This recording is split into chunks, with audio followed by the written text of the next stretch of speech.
Glória a Jesus. Boa noite, irmãos. Vocês estão aí? Boa noite, glória a Jesus. Sejam muito bem-vindos aos que estão nos visitando. Sintam-se em casa. Não vá embora correndo. Por favor, permita nós, pelo menos, abraçarmos você. Em nome de Jesus, fique conosco. E após também o culto, creio que nossa recepção, Atos, vai conseguir coletar alguma informação com vocês para que nós possamos te conhecer um pouquinho mais. Então, por favor, fique até o final, que eu tenho certeza que será maravilhoso. Irmãos, temos o último recado então dessa noite, é lembrar do acampamento dos homens, tá? Dos homens dessa igreja.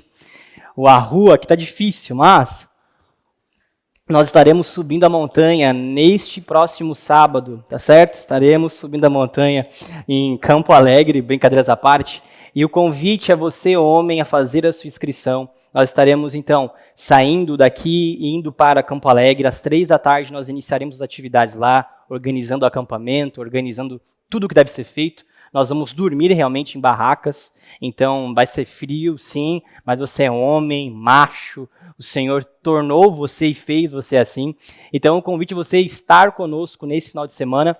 À noite, no sábado, teremos uma ministração com o nosso amigo pastor Heron, lá de Curitiba, da Igreja Comum. E no domingo pela manhã, tomamos café lá na Serra, vai ser maravilhoso. Depois vamos descer para estarmos com as nossas famílias. Então o convite é, faça inscrição. Mulher, envie o seu esposo. Eu tenho certeza que ele vai ser abençoado, ele vai ser de alguma forma modificado por esse tempo que estaremos diante do Senhor.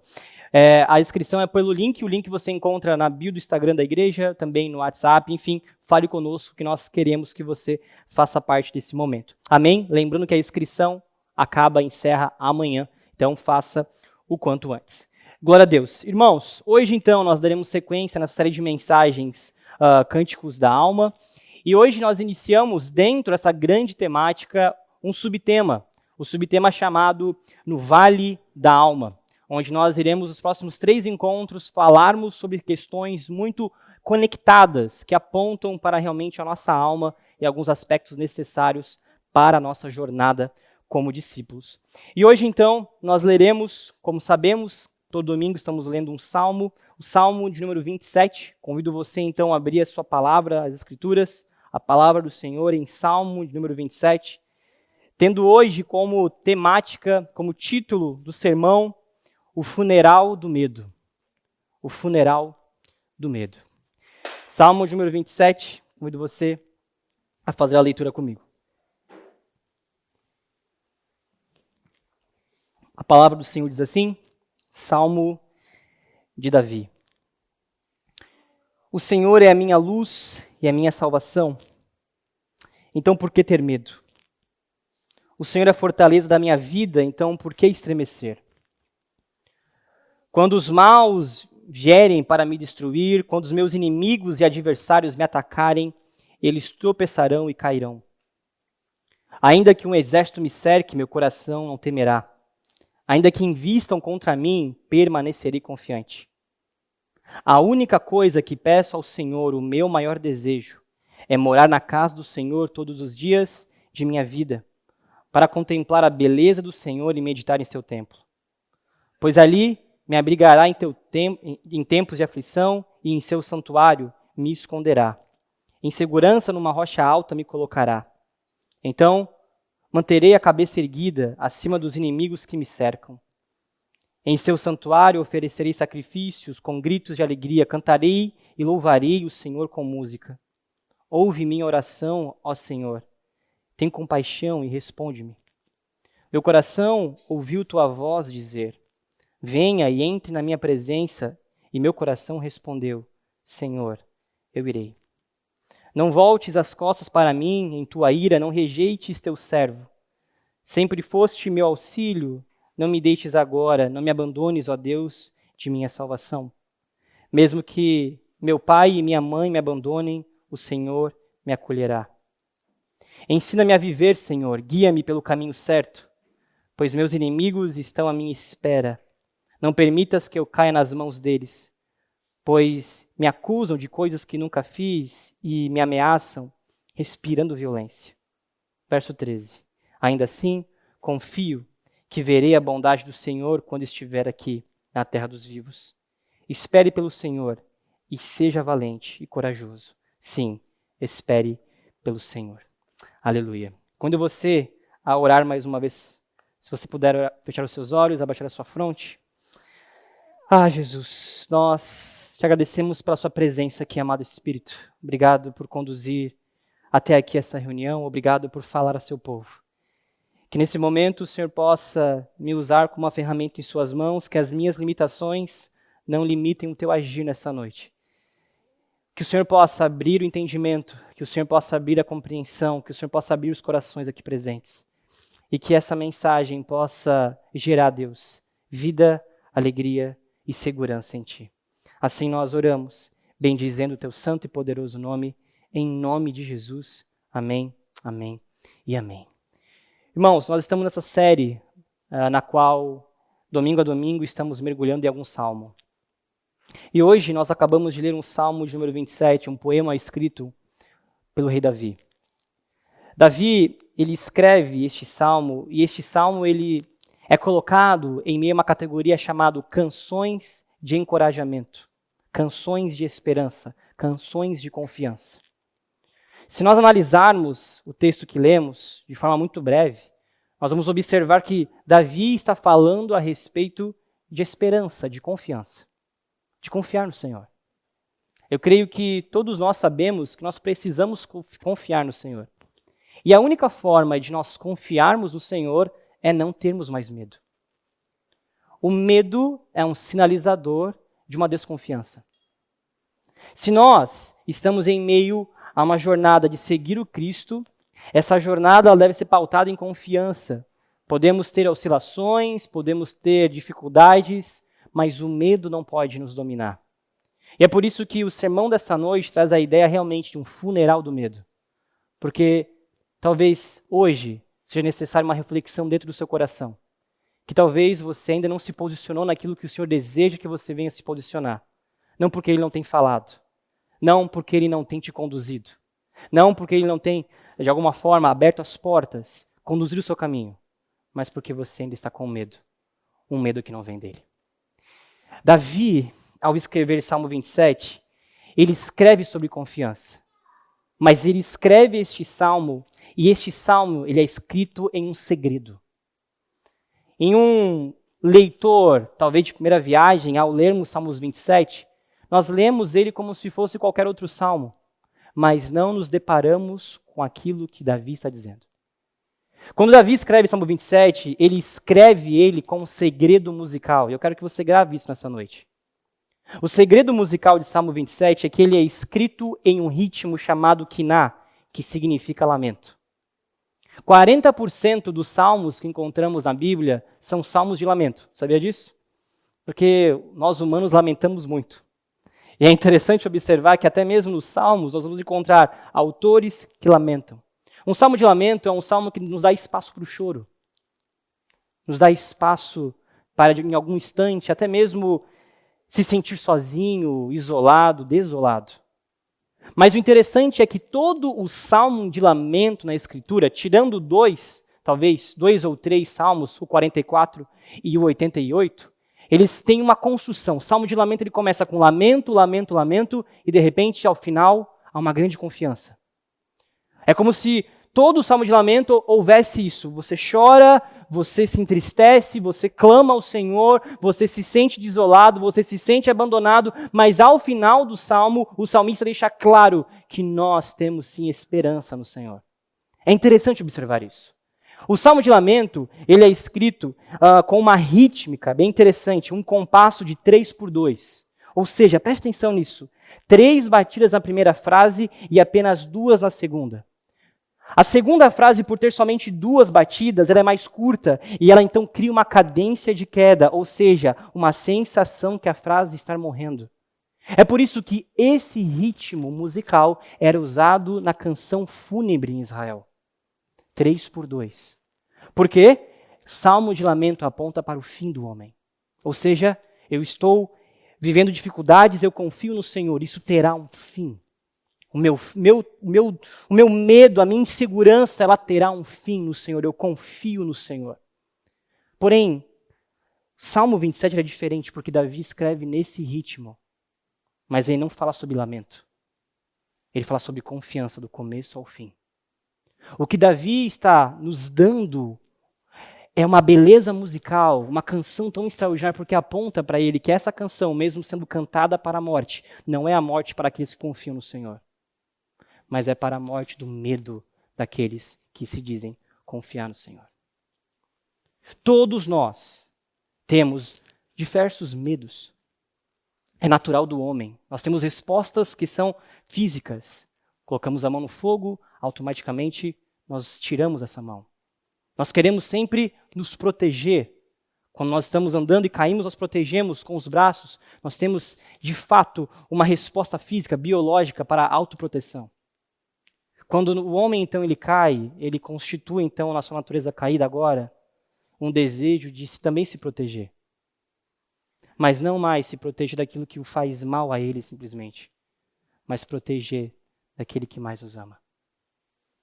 Muitos de nós encontram-se em uma situação de desentendimento, descontentamento, tristeza, por conta de uma falta de entendimento, de que se nós não aprendermos a contemplar o Senhor, nós iremos sempre fugir dele. Hoje é uma pregação para aqueles que estão fugindo. Mas eu quero dizer para você que no final, ele sempre te encontra. Aleluia. Nós fugimos do Senhor porque nós não encontramos sentido na vida. E talvez esse seja a grande reflexão que Davi faz em toda a sua vida. Davi aprendeu a encontrar sentido em Deus. Davi, dentre tantos homens e dentre tantas qualidades, ele aprendeu a encontrar o sentido. Quando nós encontramos sentido na vida, nós encontramos então um sentido final. Davi está passando por várias dificuldades, tem vários salmos de lamento de Davi. Salmos que ele mesmo demonstra o seu próprio pecado. Mas Davi sabe que no final o Senhor irá proteger. Ele sabe que o Senhor nunca irá o esquecer. Davi sabe disso. Davi, dentre todos, ou grandes homens das Escrituras, ele talvez seja o precursor da perspectiva de que, ok, eu sei que eu não sou aquilo tudo, mas de fato o Senhor me ama. E que mesmo que eu falhe, mesmo que eu venha a errar, mesmo que eu peque contra o Senhor, eu sei que esse Senhor estará lá sempre, de braços abertos para me receber. Davi não viveu para si. O sentido da vida de Davi não era a sua posição como general, como o grande rei, ou como aquele que tinha grande poder, como aquele que tinha grande influência, não.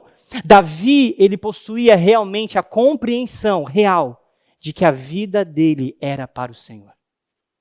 Irmãos, quando falamos de sentido de vida, não tem como eu não pensar em Viktor Frankl. E ele escreve um livro chamado O Sentido da Vida. Viktor, ele foi uma grande mente.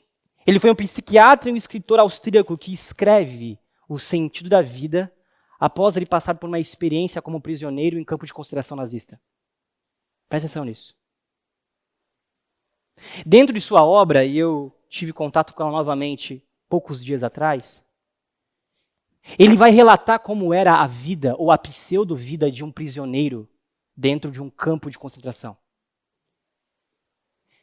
E dentre esse movimento que nós temos visto, tanto o antissemitismo crescendo, é importante refletir o que de fato aconteceu na Alemanha nazista. E o que Viktor Frankl vai deixar claro para nós é que aquilo era uma pseudo-vida. As pessoas, elas dormiam 9 pessoas em um beliche de madeira, em um galpão com muitas, milhares, centenas de pessoas com o chão batido, no frio de um inverno na Alemanha, na Áustria. Nós observamos pessoas trabalhando com suas mãos sem luva, em meio à neve, andando em cima do gelo e da neve, sem um calçado que, de fato, desse algum certo tipo de conforto. Ele sobrevive, os aliados, obviamente, vencem a guerra, ele sobrevive, ele é tirado daquele lugar, e ele então escreve um livro que ele nunca pensou que seria um best-seller, e de fato se tornou O Sentido da Vida. E uma frase dele, que sempre me impacta quando eu me deparo, é a seguinte: A pessoa cuja situação não permite prever o final não consegue viver em função de um alvo. A pessoa cuja situação não permite prever um final não consegue viver em função de um alvo. O que ele quer dizer com isso? Quando ele, como um prisioneiro de guerra, ele vive uma pseudo-vida, ele não sabe se ele irá sobreviver ou não. Se ele for modificado em seu turno, se ele for para o turno noturno, onde ele terá que trabalhar construindo pontes, construindo ferrovias, rodovias à noite, ele viveria mais ou menos uns 14 dias. Essa era a média de um prisioneiro que trabalhava no turno da noite. Por isso eles faziam o que era necessário para não trocar para o turno da noite. Eles queriam sempre estar no turno diurno. E mesmo assim, eles tinham grandes dificuldades, comiam pouco e trabalhavam muito. Ele vai dizer então que dentro daquele contexto, deste contexto de guerra, esse contexto de uma desumanização, porque eles não eram vistos como humanos, eles eram vistos somente como braços, como pernas que estavam de alguma forma construindo. Victor vai dizer que naquele contexto a vida não tem sentido. Aquilo que você está fazendo não tem sentido. Eles estavam trabalhando em prol dos inimigos, construindo locais, estradas, ferrovias para o inimigo. E mesmo assim, Victor conseguiu entender algo belo dentro do seu contexto. Que se nós, preste atenção nessa frase, se nós não temos como prever o final, nós nunca iremos conseguir viver a realidade do agora. Nós não iremos conseguir viver o presente. Nós não iremos conseguir ter um alvo. Irmãos, dessa mesma forma que muitos cristãos vivem hoje, nós vivemos sem um sentido último. Nós sabemos quem Cristo é, nós entendemos o Evangelho, mas nós não entendemos o sentido último de nossa existência. Nós colocamos sentido.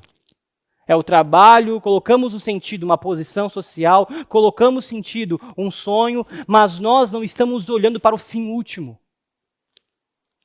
E é por conta dessa falta de sentido na vida cristã que nós não conseguimos caminhar para o alvo.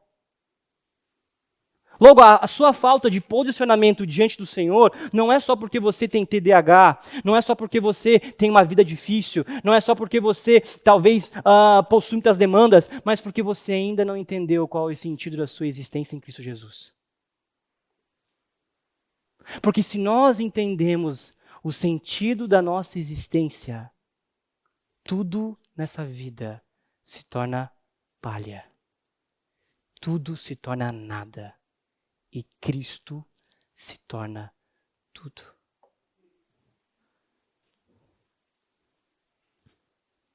Se eu e você não abraçarmos a realidade última de que o Senhor está nos amando antes da fundação de todo o cosmos, que esse Senhor está não só nos esperando no fim, mas Ele está nos guardando até o fim, nós iremos negar esse amor. Nós não teremos um alvo final. Eu quero dizer para você que o alvo final não é a igreja em si. O alvo final não é o ministério em si. O alvo final não é o serviço em si. O alvo final é o Senhor. E pela nossa falta de sentido na vida, nós não conseguimos mais ter paixão. E é por isso, irmãos, que nós não conseguimos mais falar de Jesus com os olhos repletos e recheados de lágrimas. Porque trocamos o nosso sentido. Porque trocamos o nosso alvo. Porque esquecemos o Senhor. A única forma de nós ajustarmos novamente a rota é se nós seguirmos aquilo que Davi nos ensina em sua vida. Davi, ele é aquele que aprendeu o sentido último de sua existência. Davi é aquele que entendeu porque ele estava ali. Por isso, quando você, a ler novamente comigo, pulando o versículo de número 1, indo para o versículo de número 2 e 3 de Salmos 27, a palavra do Senhor diz assim: quando os meus inimigos, quando os maus vierem para me destruir, quando os meus inimigos e adversários me atacarem, eles tropeçarão e cairão. Ainda que um exército me cerque, meu coração não temerá. Ainda que invistam contra mim, permanecerei confiante. Irmãos, Davi está escrevendo um salmo em meio ao caos. Davi, muitas vezes é visto como, e relembrado como pastor, como um homem talvez que conseguia contemplar a natureza, como um homem que cuidava de ovelhas. De fato, ele assim o era, antes de se tornar guerreiro e por fim rei. Mas é importante observar que este está falando a respeito de confiar no Senhor em meio à falta de paz ou tranquilidade. O contexto de Davi é um assédio real. Ele está vivendo um contexto realmente singular. Os inimigos estão o rodeando.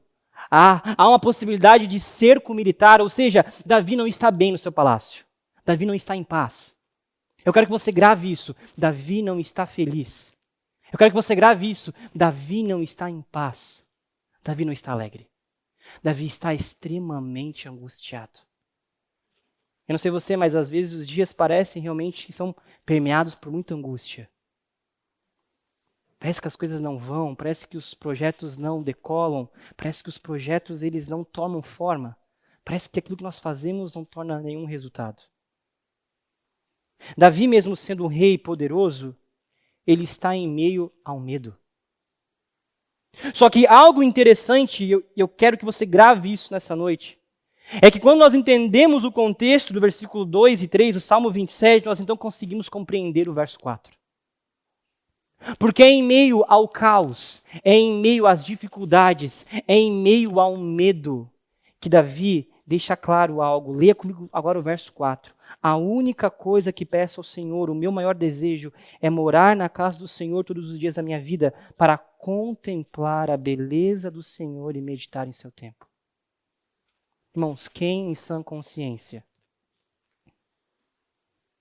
percebendo que os seus inimigos o cercam, ele vai parar para contemplar o Senhor? Eu tenho certeza que qualquer um de nós, como um general de guerra, iria começar a formar frontes de exército, frontes com homens que poderiam, de alguma forma, proteger o palácio, a redondeza, o território. Nós chamaríamos para um estádio de sítio, chamaríamos todos os generais, sentem aqui na mesa, nós vamos ter uma nova estratégia aqui, porque nós vamos morrer. Nós vamos perder a batalha. Nós precisamos de uma novidade aqui. Alguém tem que ter uma solução, uma nova estratégia, uma arma nova, alguma coisa tem que acontecer. Mas Davi diz, em meio ao medo, que ele deseja contemplar o Senhor. Com frequência, nós entendemos que a contemplação de Deus é algo reservado para momentos de silêncio e recolhimento, para quando a vida está quieta o suficiente para permitir a devoção tranquila. Davi nos diz o contrário. É no meio do conflito que essa contemplação se torna mais urgente, mais necessária, mais reveladora de onde está o fundamento de nossa estabilidade. Irmãos, é no momento de maior angústia, de maior medo, de maior dúvida, que nós deveríamos encontrar o Senhor, mas o que fazemos em nossa tendência carnal? Nós queremos fugir. Nós fugimos dos amigos, nós fugimos da igreja, nós fugimos da família, nós fugimos de Deus. Quando algo dá errado, talvez na sua empresa, ou talvez na criação dos seus filhos, poucos de nós perguntam, Senhor, o que eu devo fazer? A nossa resposta é muito lógica, não, eu sei que isso será uma boa solução, não, está aqui a solução. Está aqui a solução de todas as coisas, eu consigo me consertar, eu consigo resolver tudo. Mas o que Davi diz é que nós só poderemos viver a alegria e o sentido da vida de forma plena, uma vida leve, uma vida que satisfaz, se nós entendermos que tanto no dia de alegria, quanto no dia de maior desafio, contemplar o Senhor é aquilo que nós precisamos desejar em mais alto grau. Ouvir o Senhor é aquilo que nós desejamos ou devemos desejar em mais alto grau. Davi aqui, irmãos, não está sendo alguém que é um negacionista. Ele não está negando o problema. Ele não está negando a dificuldade. Mas em meio à dificuldade, ele sabe que a única forma de encontrar a solução é no Senhor. E talvez essa seja uma das grandes características de Davi, porque Davi havia aprendido que fixar os olhos na circunstância em primeira realidade era o caminho mais curto para o desmoronamento interior. Fixar os olhos na beleza do Senhor, então não era fuga, era ancoragem. Não é coragem, é ancoragem. Davi está dizendo para nós que quando algo acontece no nosso tempo, em nossa existência, no primeiro instante nós olhamos com os olhos naturais. E nós queremos resolver aquilo. Nós queremos resolver o casamento, nós queremos resolver a situação, nós queremos resolver nossa vida espiritual, nós queremos resolver nossa relação familiar, mas nós não estamos olhando para onde está realmente a fonte de toda a vida, o lugar onde nós encontraremos toda a solução. Davi está dizendo que nós precisamos olhar novamente. Uma nova perspectiva. Não olhar para este tempo simplesmente, mas olhar para o tempo futuro. Elevar nas nossas mentes as coisas lá do alto. Contemplar o Senhor. Davi, ele é realmente alguém que vai nos falar sobre ancoragem. E o que é ancoragem? Quando um navio ele deseja parar em um cais, em um local, ele precisa estar ancorado. Quanto maior é o navio, maior é a âncora. Esse navio permanece, então, firme naquela localização, porque ele está ancorado. Davi está dizendo, para nós não nos perdermos, para nós não ruirmos em nosso interior, em nossa vida, em nossa família, em nossas relações, nós precisamos estar ancorados nesse Senhor. Mas o que acontece na prática, irmãos? A prática é que quando a tempestade vem, nós demonstramos que não estamos ancorados nele. Estamos ancorados em nós mesmos. Estamos ancorados em nossa realidade. Em nosso senso de sentido. E não no sentido último. Davi, portanto, ele vai dizer a respeito, no versículo de número 4, a respeito de uma única coisa. É claro que Davi tinha outras necessidades. É claro que Davi orou por outras coisas em sua vida, é claro. Mas ele deixa claro que existe uma única coisa. Uma coisa que ele reconhecia como primeiro, como central, como aquilo que dava sentido à sua existência. E é em torno dessa única coisa, ou de uma coisa, que se organiza toda a vida espiritual de Davi. A vida espiritual de Davi não era composta simplesmente por uma lista, por um conjunto de disciplinas, não era um programa, mas era uma orientação fundamental de sua alma, contemplar a beleza do Senhor. Davi encontrou prazer no Senhor. Eu partilhei isso com a liderança, com os líderes da igreja, mas a neurociência vai apontar que aquilo que nos motiva não é a disciplina. O que nos motiva, o que nos faz nos mover é o prazer, é o resultado. Você não acorda às 5 horas da manhã simplesmente para correr, porque você tem disciplina. Você acorda às 5 horas da manhã porque há um resultado naquilo. Você está mais forte, você está mais belo, você está mais feliz, você está mais contente. Você não trabalha simplesmente porque você quer trabalhar, você trabalha porque irá receber um salário, um resultado final. E isso é interessante, irmãos, porque a neurociência aponta para essa realidade. Nós nos movemos e continuaremos nos mover sempre pela motivação do prazer do resultado. E se isso é uma máxima em nossa biologia, como nós queremos pensar diferente em nossa relação com Deus? O que Davi está dizendo é que essa única coisa é o fundamento de sua existência, ou seja, eu quero estar no Senhor não por disciplina, não por força, mas eu quero estar no Senhor por prazer, por deleite. Eu não quero mais orar cronometrando o tempo, eu não quero mais orar naquele espaço curto que eu tenho na minha agenda, eu não quero mais adorar o Senhor, eu não quero mais viver igreja quando eu posso, eu não quero mais servir o Senhor como eu de alguma forma imaginei, eu quero fazer todas essas coisas porque eu o amo, porque eu o desejo. Porque Ele é a última coisa que me vem à mente antes de dormir, e a primeira coisa que me vem à mente ao acordar. Ele me traz prazer, Ele motiva a minha existência. É sobre isso que Davi está falando, é sobre isso que a neurociência está dizendo, é sobre isso que nós precisamos comunicar nessa noite. Nós precisamos voltar a ter prazer no Senhor. Prazer no Senhor é levantar as mãos e adorá-lo. Prazer no Senhor é ofertar na vida de alguém. Prazer no Senhor é ter alegria em cultuá-lo. Irmãos, eu tenho tido a possibilidade de conversar com muitos e muitos líderes cristãos ao longo do tempo. Tive contato com vários. Alguns nem queria ter, mas tive. Mas a grande verdade é que eu não encontro nenhum feliz. Nenhum líder cristão eu encontro com uma felicidade plena. Quando então eu vou para os líderes de igreja, dificilmente encontro alguém que está feliz no Senhor. Quando eu vou para membros de igreja, dificilmente eu encontro alguém que está feliz no Senhor. Isso causa um certo tipo de crise existencial na minha vida, na minha mente. Porque como a pastora Sandra falou de forma tão maravilhosa, ela é maravilhosa. Nós deveríamos ser o povo mais feliz dessa terra. Nós deveríamos ser aqueles que acordam feliz, contente. Mas eu tenho certeza que você vai terminar esse culto nessa noite, você vai, antes de dormir, pensar em várias coisas que você tem que fazer amanhã. Está tudo bem, você precisa resolver um monte de coisa. Mas não está tudo bem você não encontrar alegria e prazer no Senhor. Sabe, eu lembro de um tempo no qual as pessoas amavam ir para a igreja. E não por conta do espetáculo, mas por conta da presença.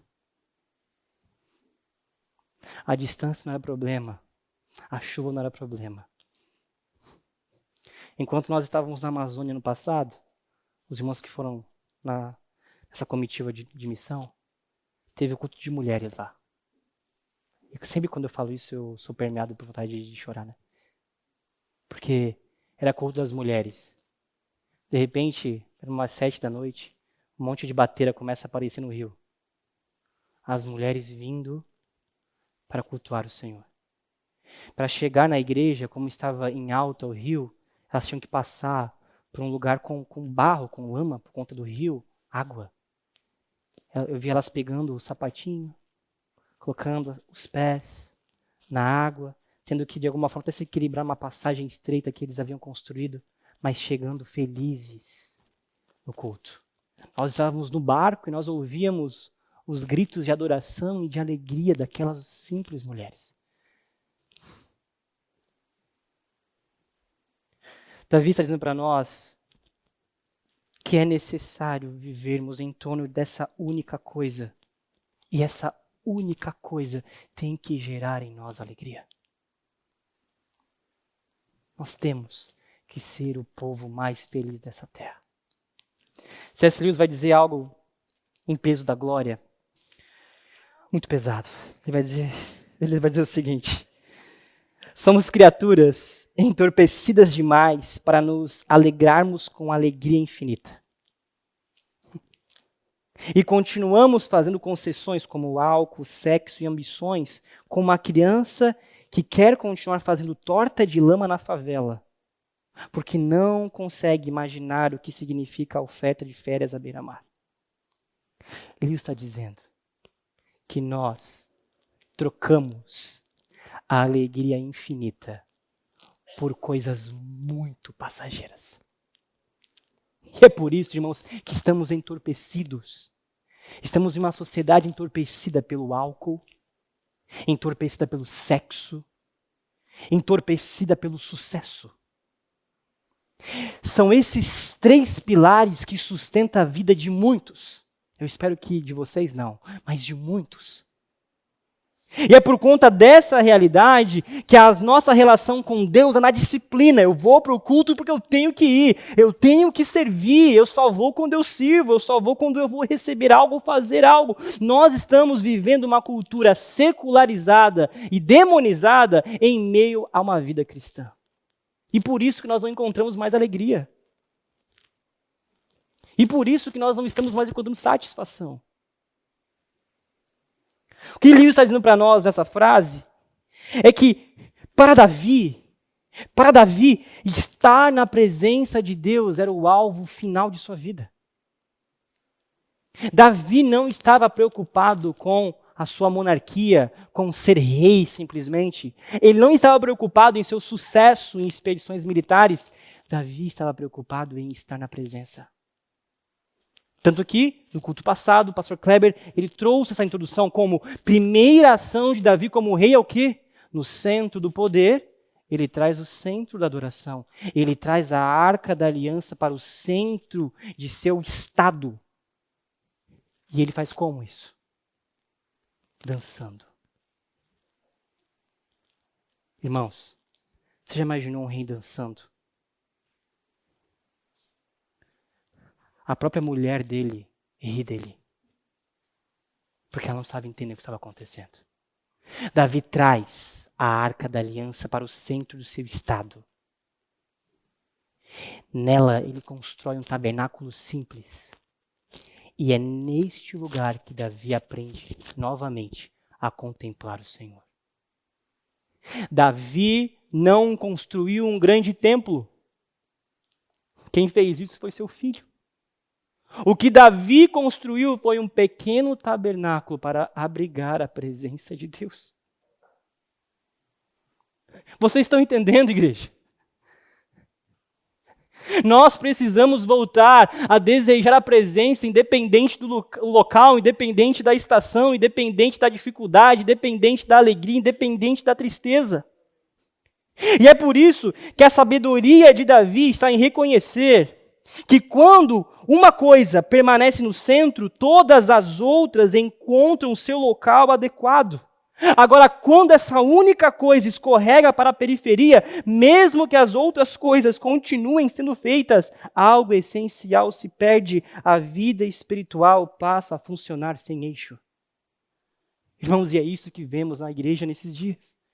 Uma vida espiritual disfuncional. Uma oração disfuncional, uma alegria disfuncional, uma contemplação disfuncional. E não porque você não lê livros, e não porque você não ouve boas pregações, e não porque você não ouve bons louvores, mas porque você ainda não se tornou um bom contemplativo.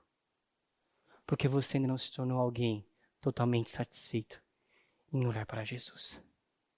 A contemplação para Davi não é uma disciplina espiritual, mas é o eixo que sustenta o sentido da vida. Se nós não queremos perder o sentido de nossa existência, nós precisamos colocar no centro, obviamente, Jesus e olhar para Ele.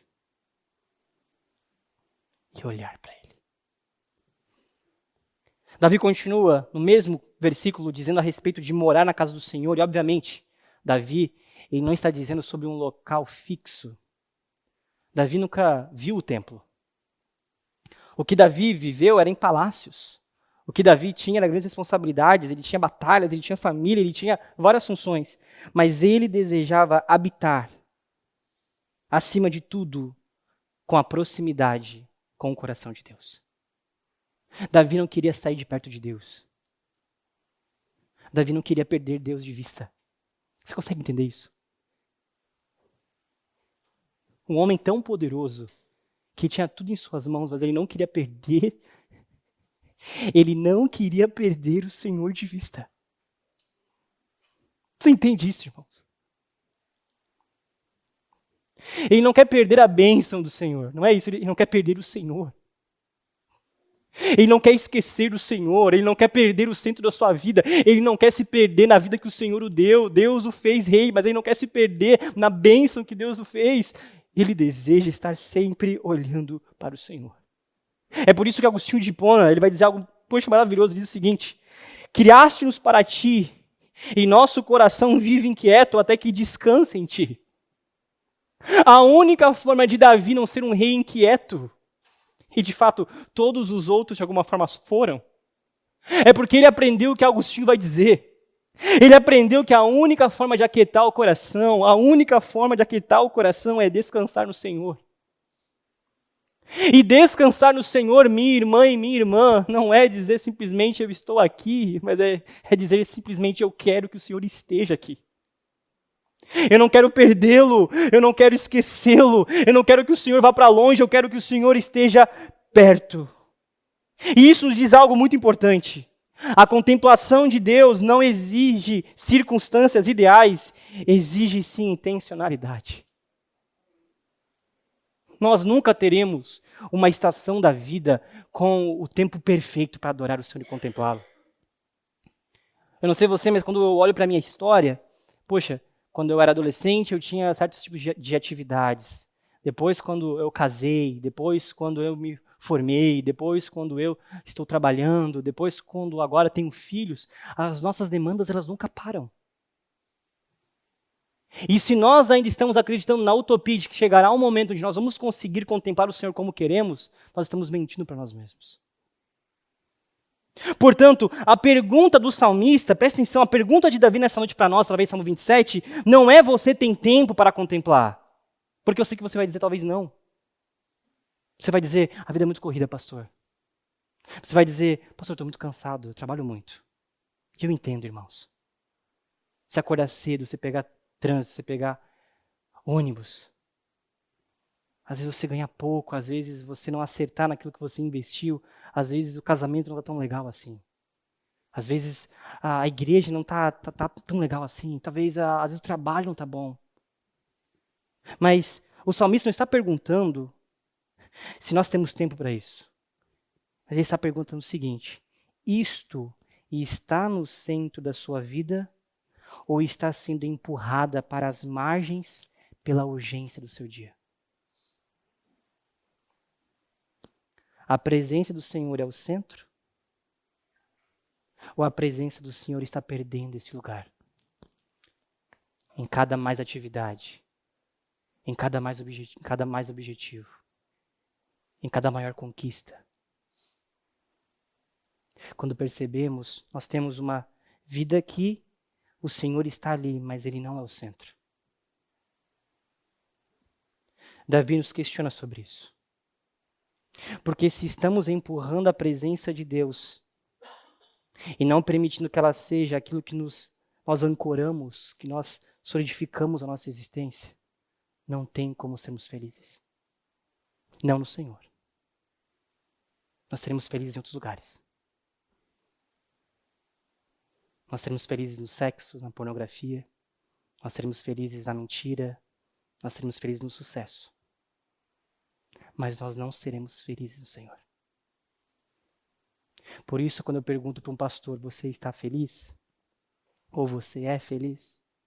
Quando eu ouço aquilo que eu tenho ouvido, me entristece.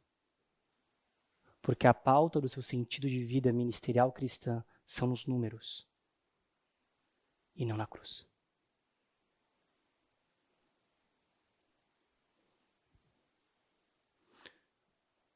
Onde você está ancorando a sua existência?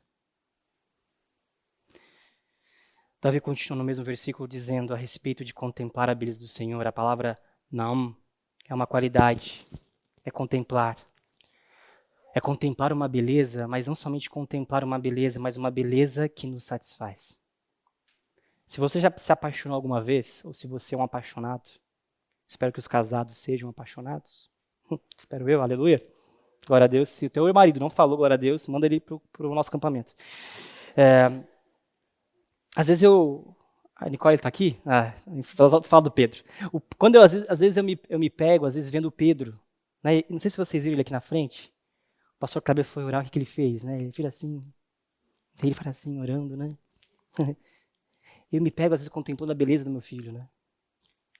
Às vezes eu me pego contemplando a beleza da minha esposa. Não é? Às vezes eu me pego. Ela nem sabe, às vezes. Deveria saber, né? Às vezes ela nem sabe. Às vezes ela está dormindo. Minha esposa dorme com cara de brava. Verdade. Ela dorme com cara de brava e acorda com cara de brava. Mas depois do café ela fica feliz demais. Mas até o café, a cara de brava. Mas eu contemplo. E quando eu vejo meu filho, quando eu vejo a minha esposa, eu tenho uma contemplação da beleza que me satisfaz. Talvez eu não esteja aonde eu imaginei que estaria na concepção humana. Mas quando eu olho para os dois, eu sou totalmente satisfeito. Algum tempo atrás, eu até conversei com a Bela sobre isso. A Bela estava ali, sumiu, a Bela se transladou. Mas eu estava conversando com a Bela sobre isso, que a gente estava falando sobre livro de oração, e eu tenho um diário de oração, né? E teve uma oração que eu falei assim, Senhor, me dá um filho. Né? A gente tinha perdido o nosso primeiro, né? E a minha oração, muito simples, eu falei, Senhor, eu quero um filho. Que o Senhor possa me enviar. Aí, de repente, acho que deu alguns meses depois, a minha oração, Senhor, obrigado, porque a minha esposa está grávida. Já tínhamos dado o nome de Pedro, né? E eu falei assim, obrigado, Senhor, eu sou grato. E é engraçado que eu falei assim, Senhor, nunca mais eu vou pedir nada para o Senhor. Eu escrevi isso, né? Aí você lê a outra página, tem um monte de coisa que eu estou pedindo ao Senhor, né? Há muito tempo. mas nós temos, às vezes, coisas que nós... Às vezes esquecemos o valor. Esquecemos o quanto o Senhor é bom. Nós precisamos olhar para o passado, irmãos. Sabe, ninguém é feito de amnésia aqui. Nós somos feitos de memórias. Memórias boas. Quantas memórias boas que eu tenho olhando para vocês. Para alguns aqui, quantas memórias ruins que eu tenho olhando para vocês. Isso é extraordinário. Davi está dizendo no verso 4 que Naom é contemplar, mas uma contemplação que produz satisfação. Ou seja, não é simplesmente uma virtude abstrata, mas é algo que se percebe, se sente, se admira. Jonathan Edwards vai falar algo belíssimo. Ele diz o seguinte, a beleza de Deus é a glória de todos os seus atributos. Quando vemos que Ele é santo, poderoso, sábio, misericordioso, o que vemos é uma beleza única, integrada, que só pode ser contemplada, nunca plenamente descrita. Quando nós, portanto, olhamos para o Senhor, para a beleza do Senhor, não é somente um conceito filosófico, mas olhar para o Senhor é contemplar a sua bondade, é contemplar as suas mãos, é contemplar um Deus que não se esquece, é contemplar um Deus que cuida de nós. E eu tenho certeza que você tem muitos testemunhos, e isso faz parte de quem Deus é para você. Deus fez grandes coisas na sua vida, possivelmente. Deus está fazendo grandes coisas na sua vida, possivelmente. E quando nós, então, contemplamos esse Deus, nós estamos contemplando nunca plenamente, porque Ele é infinito. Mas nós contemplamos, de fato, quem Ele é em sua relação comunicável a nós. Quando olhamos para o Senhor, portanto, nós temos que encontrar nele não somente uma descrição de doutrina. Quando Davi meditava no Salmo, ele não estava apenas refletindo sobre doutrina. Ele estava, presta atenção nisso, ele estava olhando para o rosto de Deus e deixando que o que via o transformasse. Paulo vai escrever a mesma coisa. Paulo vai falar a mesma coisa em 2 Coríntios, capítulo 3, verso 18. Se você quiser abrir comigo, ou deixa aberto, anota, 2 Coríntios 3, 18. Paulo vai dizer a mesmíssima coisa que Davi. Ele diz o seguinte, 2 Coríntios 3, 18. Portanto, todos nós, dos quais o véu foi removido, podemos ver e refletir a glória do Senhor. E o Senhor, que é Espírito, nos transforma gradativamente à sua imagem gloriosa, deixando-nos cada vez mais parecido com Ele.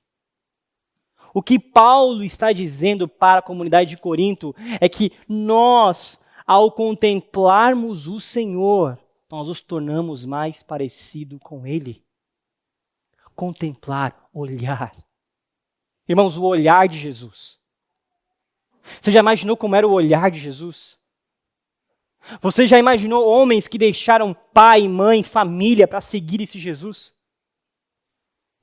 E este Deus nós podemos contemplar de forma livre, sem barreiras, sem véu. Nós podemos contemplar esse Senhor. E ao contemplarmos esse Senhor, assim como Paulo fala, nós nos tornamos gradativamente cada vez mais parecidos com Ele.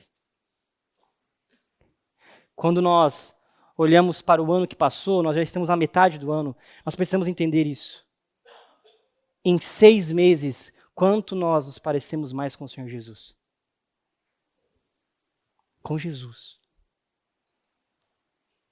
O quanto mais a sua forma tem nos modificado. Será que estamos olhando para o Senhor somente como um conceito filosófico ou doutrinário e esquecemos de olhar para Ele como Ele de fato é? Porque se nós não estamos tendo uma modificação em nosso ser, a falha não é o Senhor. A falha é onde os nossos olhos estão enxergando. O que nós estamos vendo nesses dias? Davi, ele nos ensina que de fato é necessário aprender a olhar para o Senhor Jesus. Por isso que a capacidade de Davi não era um dom misterioso reservado para ele. Era o resultado de uma prática constante e intencional. Davi olhava para o Senhor enquanto era um pastor de ovelhas. Davi olhava para o Senhor enquanto estava sendo perseguido pelo rei. Davi olhava para o Senhor enquanto rei agora de Israel. A capacidade de Davi, então, não era um dom misterioso, mas era um resultado de uma prática constante e intencional. Irmãos, uma vida de oração se faz através de uma vida. É uma vida de oração. Não é um dia. Não é um recorte. É uma vida. Nós veremos resultados de uma vida de oração, possivelmente, depois de muitos anos. São anos de joelho no chão. São anos de leitura das Escrituras. São anos de devoção. Por isso, quanto antes começarmos melhor, ou quanto mais rápido formos para esse lugar melhor, mais ainda temos os nossos dilemas dessa existência. O Salmo 4, verso 4, vai dizer o seguinte, ele vai dizer, reflitam durante a noite e permaneçam em silêncio. Davi, ele vai cultivar o silêncio interior. Em meio a uma vida que lhe trazia tantas coisas, ele encontrava uma maneira de recolher-se diante do Senhor e escutar. É por isso que Thomas Merton vai dizer o seguinte, a contemplação não é uma conquista espiritual, é uma rendição. É o momento em que paramos de tentar fabricar nossa experiência de Deus e simplesmente ficamos diante dele disponível. A contemplação não é uma conquista espiritual. A vida de oração não é uma conquista espiritual, mas sim uma vida de não mais tentar fabricar uma experiência, mas simplesmente ficar disponível. O resultado desse hábito, o resultado dessa espera, o resultado dessa contemplação é o que encontramos em Salmo 36, versos 7 a 9. Eu li para você. Davi diz assim, como é precioso o teu amor a Deus. Salmo 36, 7. Toda a humanidade encontra abrigo à tua sombra de tuas asas. Tu os alimenta com a fartura de tua casa e deixas que bebam do teu rio de delícias. Pois és a fonte de vida, a luz pela qual vemos.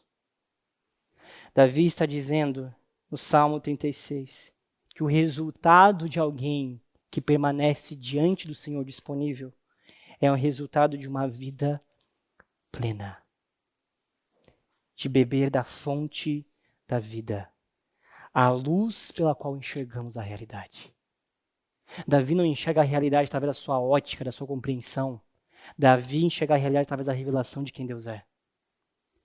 E é por isso que cada vez, quando ele tinha mais revelação de quem Deus era, melhor ele enxergava a vida.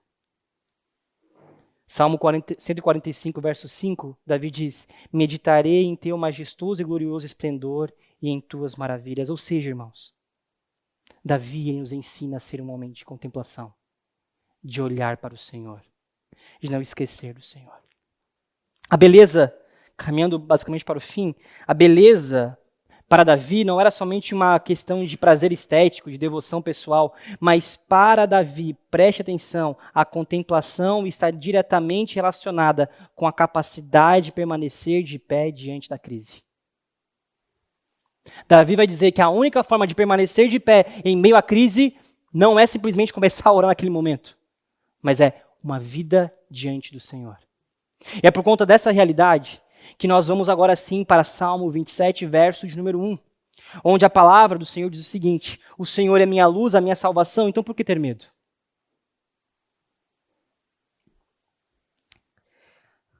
A luz não é apenas uma metáfora poética. Como eu falei, para Davi, ele percebia a vida através da revelação. Parte B, o Senhor é a fortaleza da minha vida, então por que estremecer? Davi está dizendo que este Deus é a luz que se revela e que faz enxergar a realidade, e que este Senhor também é a fortaleza, que é o local seguro. Quando nós envelhecemos, nós vamos perdendo os locais seguros. Antes tínhamos os pais, lugar seguro, a casa, a proteção do pai e da mãe. Ao longo do tempo, nós nos tornamos lugar seguro para alguém.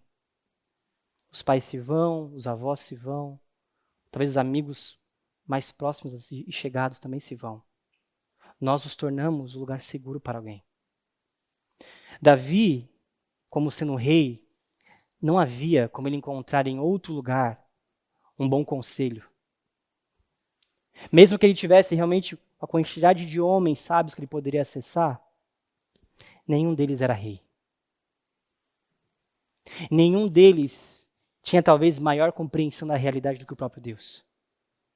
É por isso que Davi ele vai observar no versículo de número 1, parte 1 e parte B, parte A e parte B, que neste Senhor nós encontramos abrigo, sentido e segurança. É neste Senhor que encontramos a paz que excede todo entendimento. A paz que excede todo entendimento está nesse Senhor que é a fortaleza. A paz que excede todo entendimento está nesse Senhor que é a luz. É por conta dessa realidade que a contemplação de Deus não é uma atividade espiritual entre outras, é o que forma o interior de uma pessoa de modo que ela possa atravessar o que precisa atravessar sem ser fragmentado por dentro. Davi sabia disso, porque em toda a sua vida ele havia testado essa equação e ela havia se mostrado verdadeira. Ou seja, Davi entendeu que a disciplina da contemplação não é simplesmente uma disciplina, mas é a única forma dele não se perder nele mesmo. Logo, o convite para nós é uma reflexão de que é necessário o crescer em contemplação. Mas como crescer em contemplação? Davi não responde isso neste momento. Mas ele vai responder essa realidade quando adentramos em Salmo 145 novamente. E agora leremos do verso 5 ao verso 11. Salmo 145, do verso 5 ao verso de número 11. A palavra do Senhor diz assim: Meditarei em teu majestoso e glorioso esplendor e em tuas maravilhas.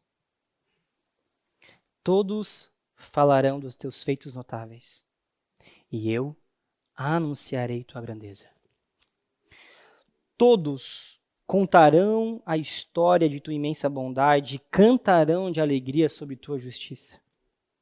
O Senhor é misericordioso e compassivo, lento para se irar e cheio de amor. Verso 9.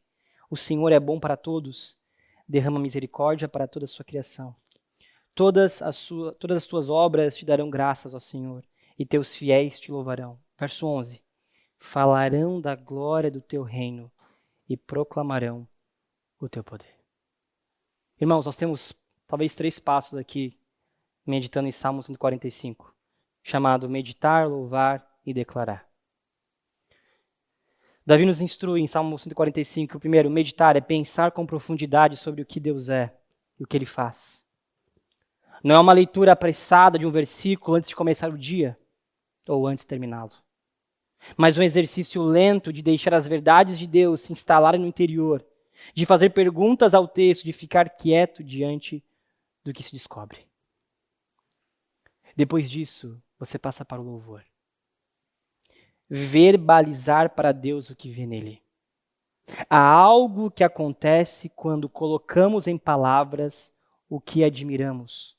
Ou seja, a percepção se aprofunda, o coração aquece, o que era doutrina começa a se tornar experiência.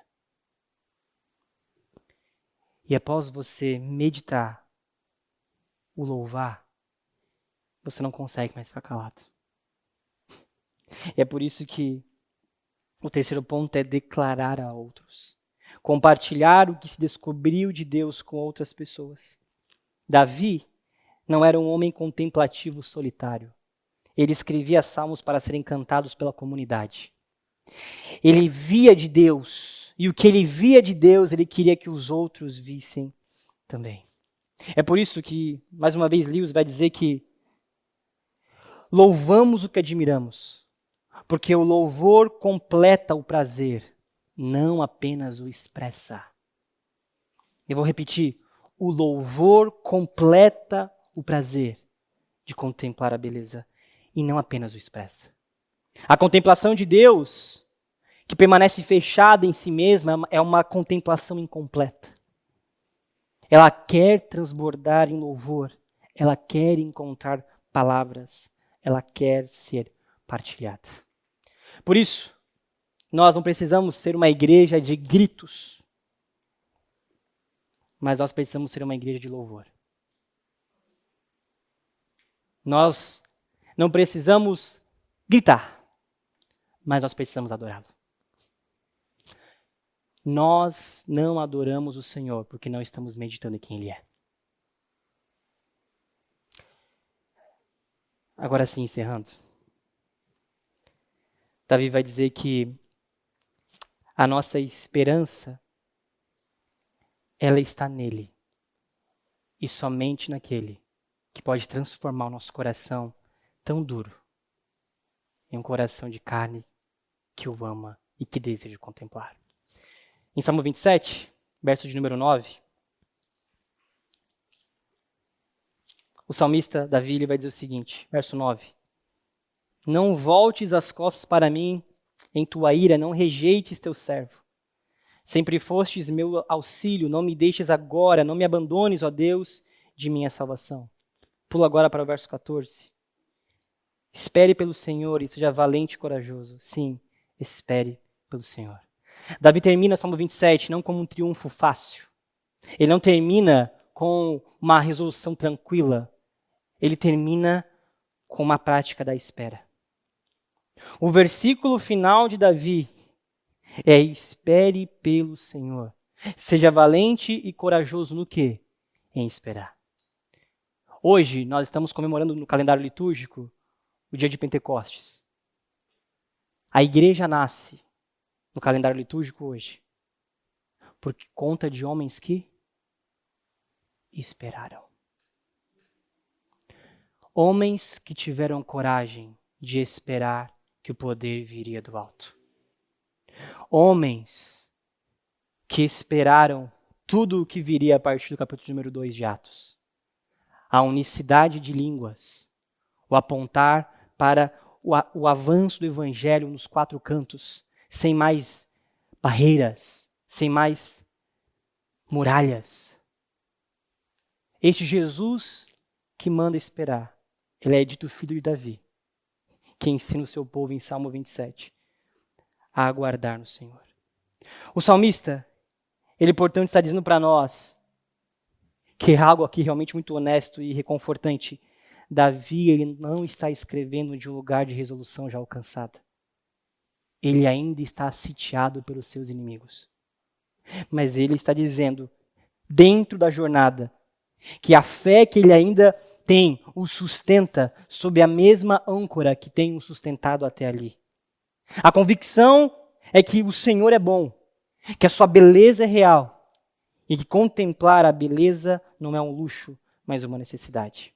Eu termino com a frase de Rinal, onde ele diz o seguinte: é precisamente quando nos sentimos abandonados por todos que podemos descobrir que o amor de Deus não é uma extensão do amor do homem, do amor humano, mas a sua fonte. E que essa fonte, ela não seca. O convite a nós como igreja nessa noite é voltarmos para o eixo correto. É voltarmos para o lugar correto. Que você possa hoje ter o funeral dos seus medos. O medo de se jogar de novo aos pés do Senhor. O medo de chorar diante do Senhor. O medo de alguma forma pensar o que os outros vão dizer. Que hoje seja o funeral do medo de viver igreja para você. Que hoje seja o funeral do confiar novamente em lideranças cristãs. Quem sabe hoje seja o funeral de você novamente acreditar que viver igreja faz sentido. Quem sabe hoje seja o funeral do seu ego. Quem sabe hoje seja o funeral das outras alegrias. E que nessa noite possa brotar em você, através da fonte da vida, a alegria que nos faz ter uma vida totalmente satisfeita. Eu convido você, se você assim pode, a ficar de pé comigo nessa noite. Aleluia.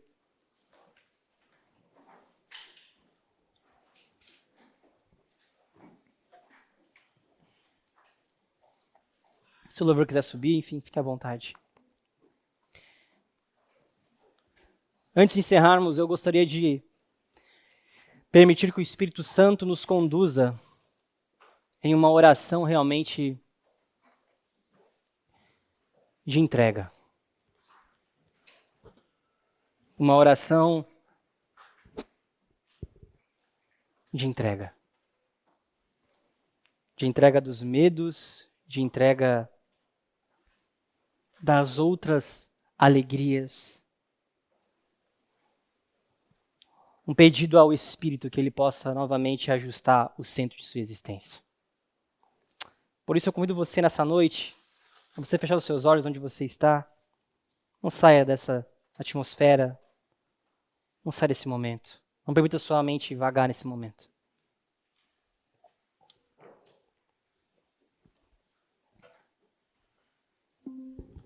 Jesus.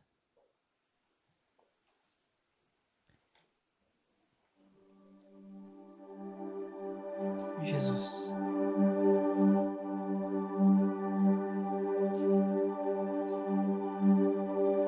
Somente você, Jesus. Somente para você, Jesus. Somente através do Senhor Jesus.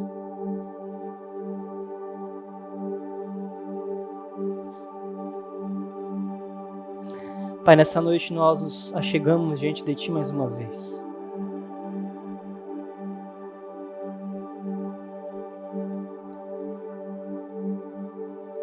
Pai, nós clamamos essa noite que o Senhor possa nos dar um ânimo, revigorar nossas forças nessa noite.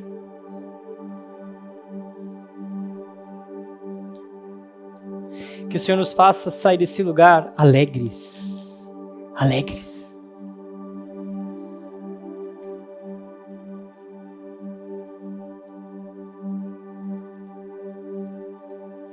Jesus, eu coloco diante de Ti a minha vida e a vida dos meus irmãos.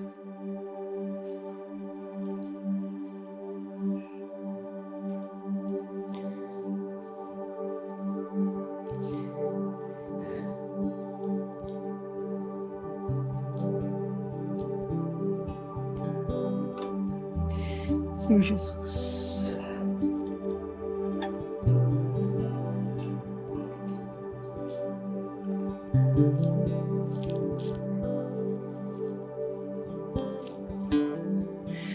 Senhor, nós desejamos a Sua presença nesse lugar.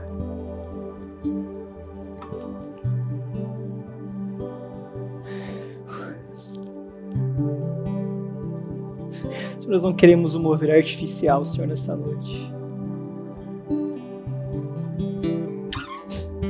Senhor, nós queremos um mover genuíno.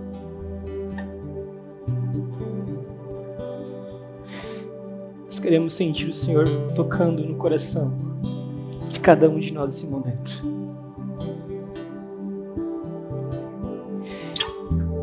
Como o Seu povo nessa noite nós clamamos, toca os nossos corações, Senhor. Tateia o nosso coração, Senhor. Toca no nosso coração, Senhor.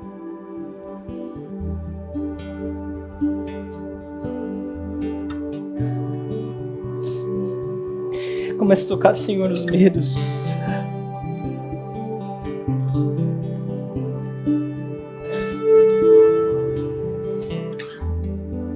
Comece a tocar nos medos, Senhor, nas inseguranças.